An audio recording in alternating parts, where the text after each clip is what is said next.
श्री राम कृष्ण वचनामृत के अगले भाग को प्रारंभ करते हैं। श्री राम कृष्ण कहते हैं, अच्छा, अभिमान और अहंकार ज्ञान से होते हैं या अज्ञान से? देखो, अहंकार तमोगुण है, अज्ञान से पैदा होता है। इस अहंकार की आड़ है, इसीलिए लोग ईश्वर को नहीं देख पाते। मैं मरा कि बला टली, अहंकार करना व्यर्थ है। यह शरीर, यह ऐश्वर्य कुछ भी न रह जाएगा। कोई मत वाला दुर्गा की मूर्ति देख रहा था।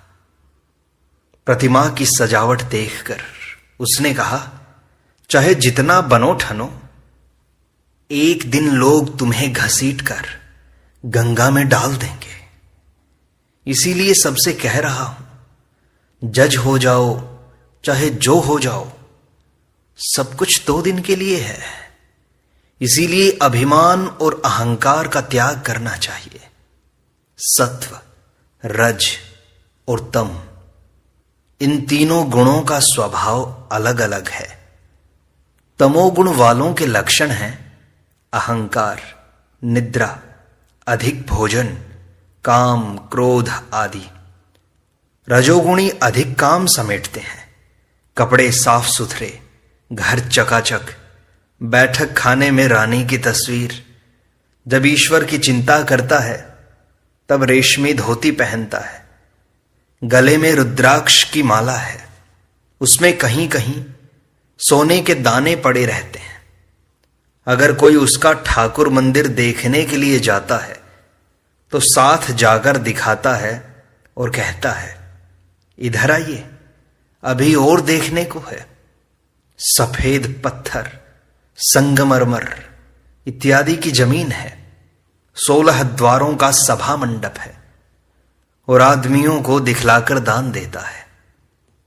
सत्वगुणी मनुष्य बहुत ही शिष्ट और शांत होता है। उसके कपड़े वही जो मिल गए, रोजगार बस पेट भरने के लिए। कभी कभी किसी की खुशामद करके धन नहीं लेता, वो घर की मरम्मत नहीं हुई है। मान और प्रतिष्ठा के लिए एड़ी और चोटी का पसीना एक नहीं करता। ईश्वर चिंतन, दान, ध्यान सब गुप्त भाव से करता है।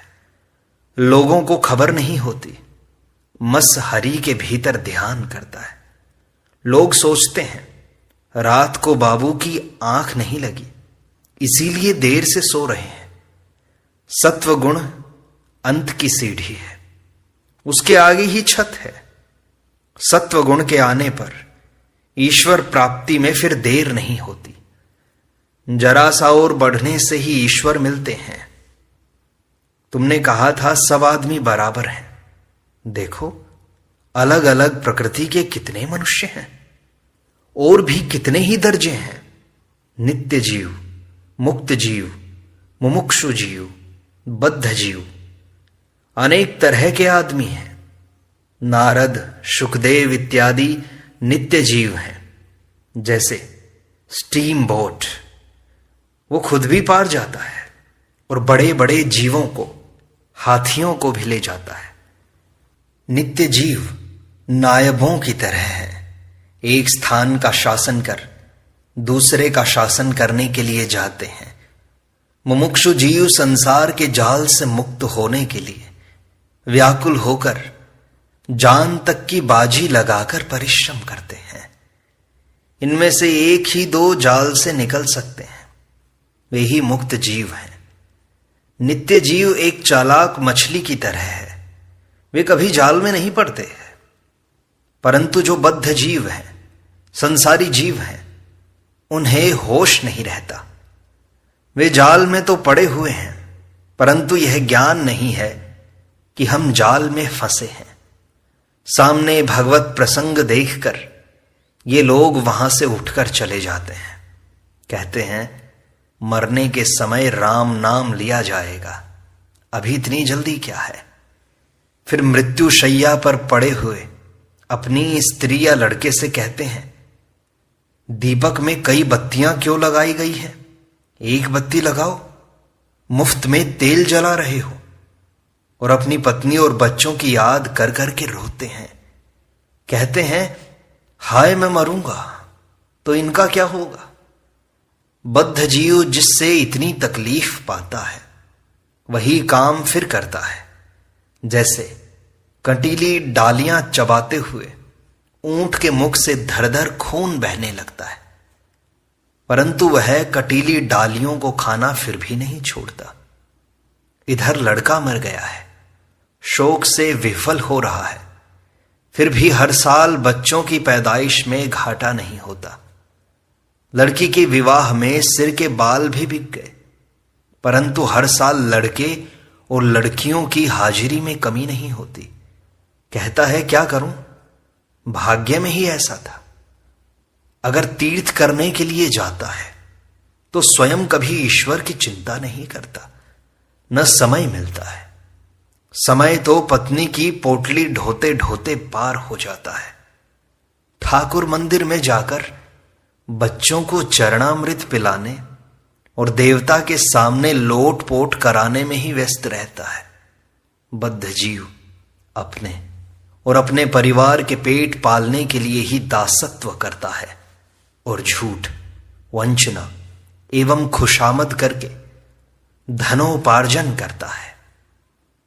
जो लोग ईश्वर की चिंता करते हैं, ईश्वर के ध्यान में मग्न रहते हैं, उन्हें बद्ध जीव पागल कहते हैं और इस तरह उन्हें चुटकियों में उड़ाया करते हैं। देखो आदमी कितनी तरह के हैं, तुमने सबको बराबर बतलाया था। देखो कितनी भिन्न भिन्न प्रकृतियां हैं, किसी में शक्ति अधिक है, किसी में कम है। संसार में फंसा हुआ जीव मृत्यु के समय संसार की ही बातें कहता है।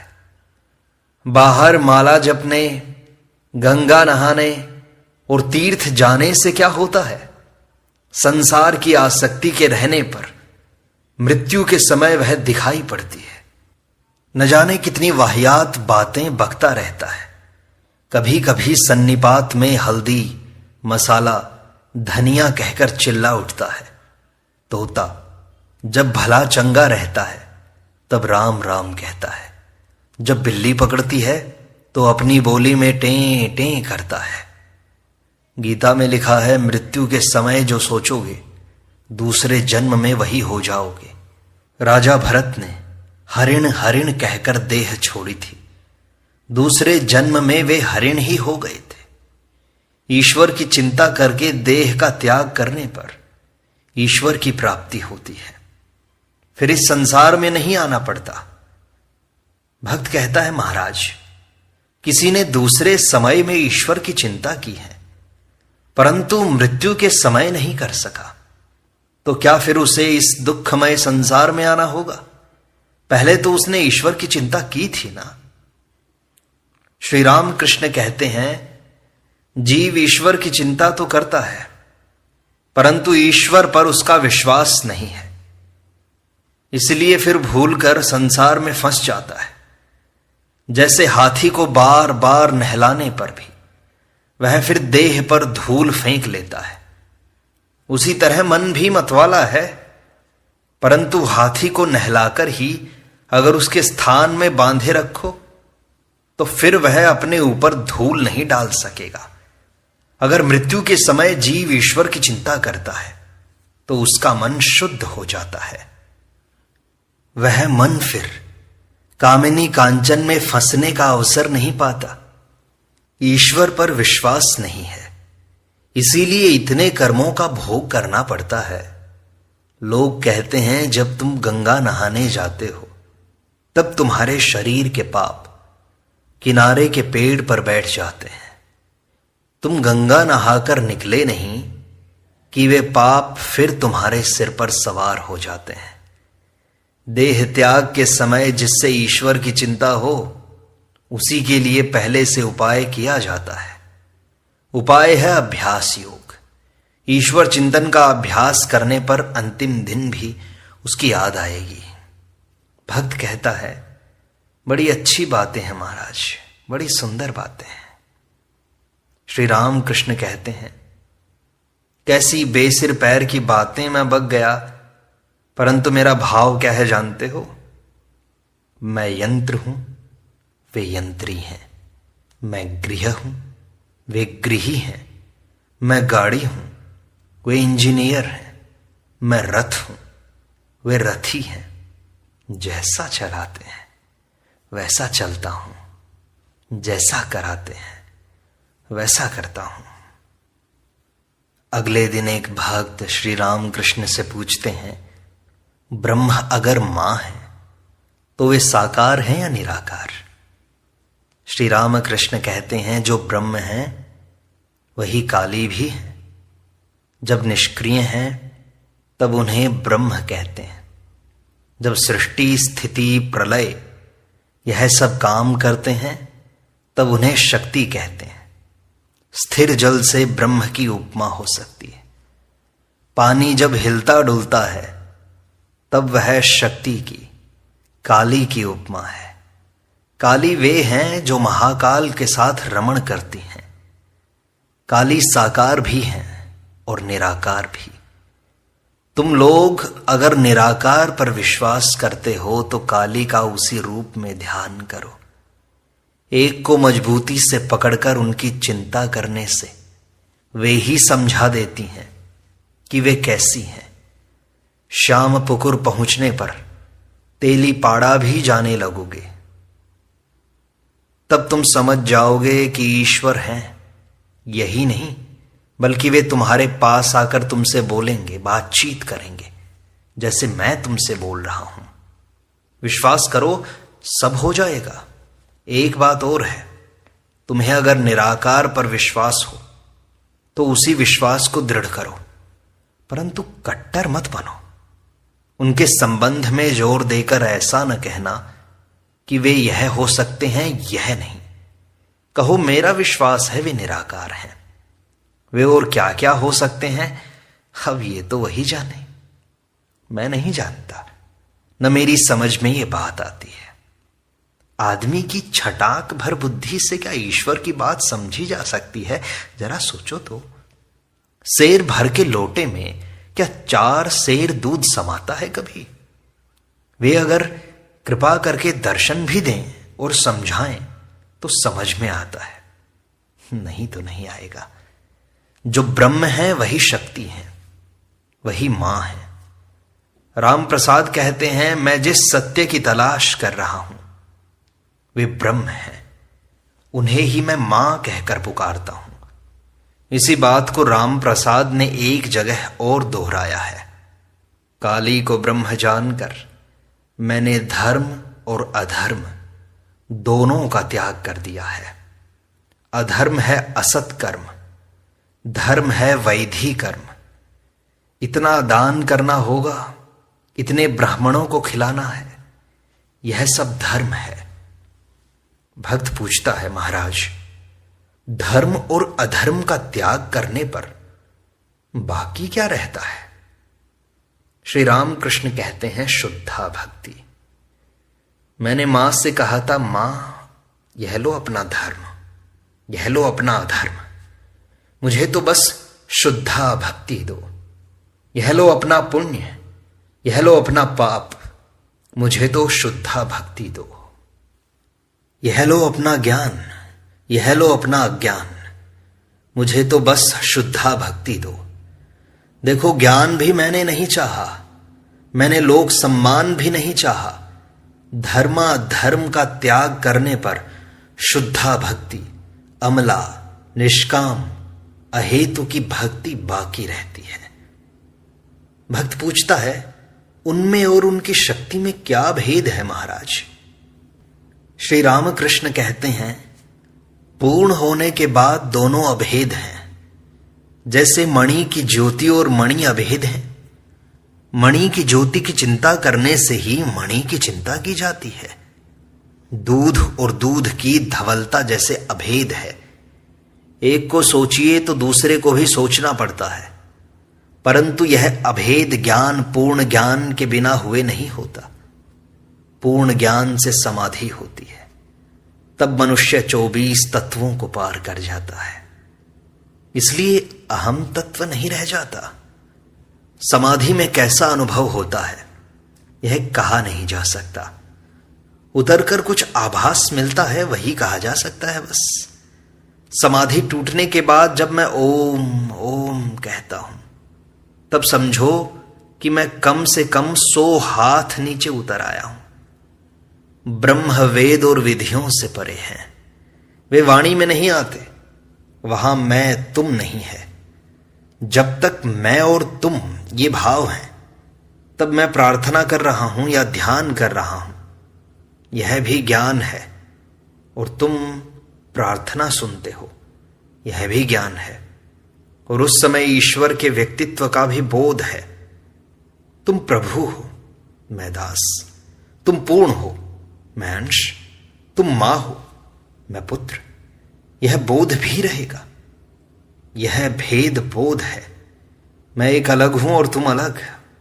यह बोध वे ही कराते हैं। इसीलिए स्त्री और पुरुष, उजाले और अंधेरे का ज्ञान है। जब तक यह भेद बोध है तब तक शक्ति को मानना पड़ेगा। उन्होंने हमारे भीतर मैं रख दिया है। चाहे 1000 विचार करो, परंतु मैं दूर नहीं होता। जब तक मैं है तब तक ईश्वर साकार रूप में ही मिलते हैं। इसलिए जब तक मैं है, भेद बुद्धि है, तब तक ब्रह्म निर्गुण है, यह कहने का अधिकार नहीं है। तब तक सगुण ब्रह्म ही मानना होगा। इसी सगुण ब्रह्म को वेदों, पुराणों और तंत्रों में काली या आद्या शक्ति कहा गया है। भक्त कहता है, आद्या शक्ति के दर्शन और ब्रह्म ज्ञान ये कैसे होंगे महाराज?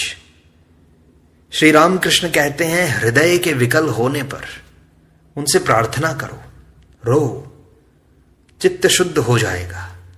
निर्मल पानी में सूर्य का बिंब दिखाई देगा। भक्त के मैं रूपी आईने में उस सगुण ब्रह्म आद्या शक्ति के दर्शन होंगे। परंतु आईने को खूब साफ करना चाहिए। मैला रहने पर सच्चा बिंब न दिखाई पड़ेगा। मैं रूपी पानी में सूर्य को तब तक इसलिए देखते हैं कि सूर्य के देखने का और कोई उपाय है ही नहीं।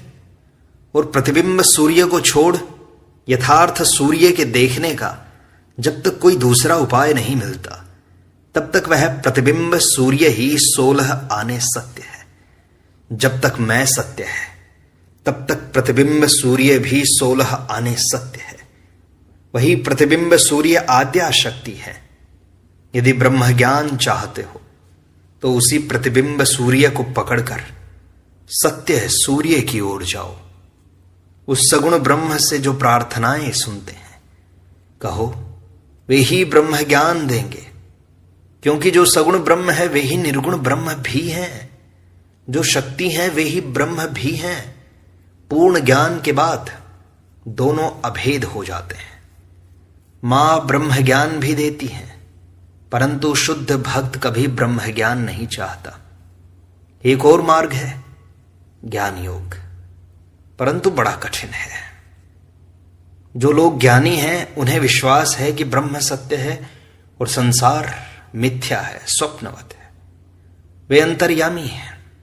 उनसे सरल और शुद्ध मन से प्रार्थना करो, सब समझा देंगे वे।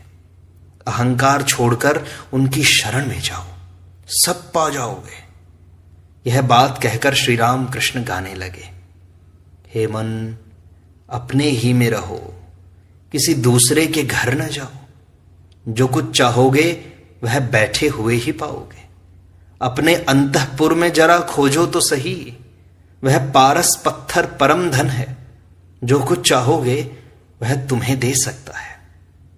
चिंतामणि की नाट्यशाला के द्वार पर कितने ही मणि पड़े हुए हैं। जब बाहर के लोगों से मिलना, तब सभी को प्यार करना, मिलकर एक हो जाना, फिर द्वेष भाव जरा भी न रखना। वह आदमी साकार मानता है, निराकार नहीं मानता। वह निराकार मानता है, साकार नहीं मानता। इत्यादि बातें करके घृणा से नाक न सिकोड़ना, क्योंकि उन्होंने जिसे जिस तरह समझाया है उसमें वैसी ही बुद्धि है। समझना कि सबकी प्रकृति भिन्न भिन्न है। यह जानकर तुमसे जहां तक हो सके दूसरों से मिलने की ही चेष्टा करना।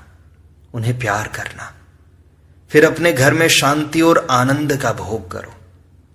हृदय रूपी घर में ज्ञान का दीपक जलाकर ब्रह्ममयी मुख देखो, अपने ही घर में अपना स्वरूप देख सकोगे।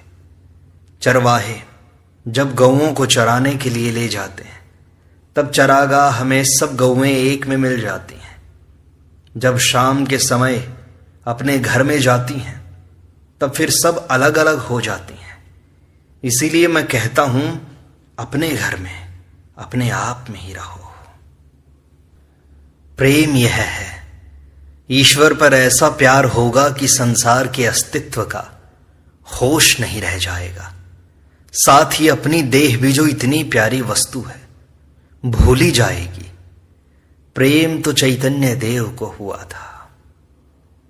भक्त कहते हैं, जी हां, जैसा मतवाला होने पर होता है।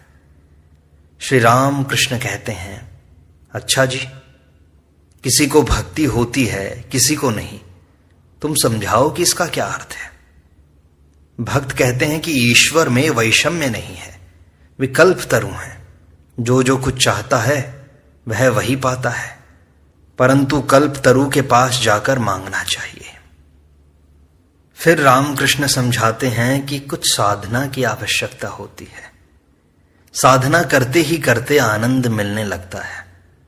मिट्टी के बहुत नीचे अगर घड़े में धन रखा हुआ हो और अगर कोई वह धन चाहे तो मेहनत के साथ उसे खोदते रहना चाहिए।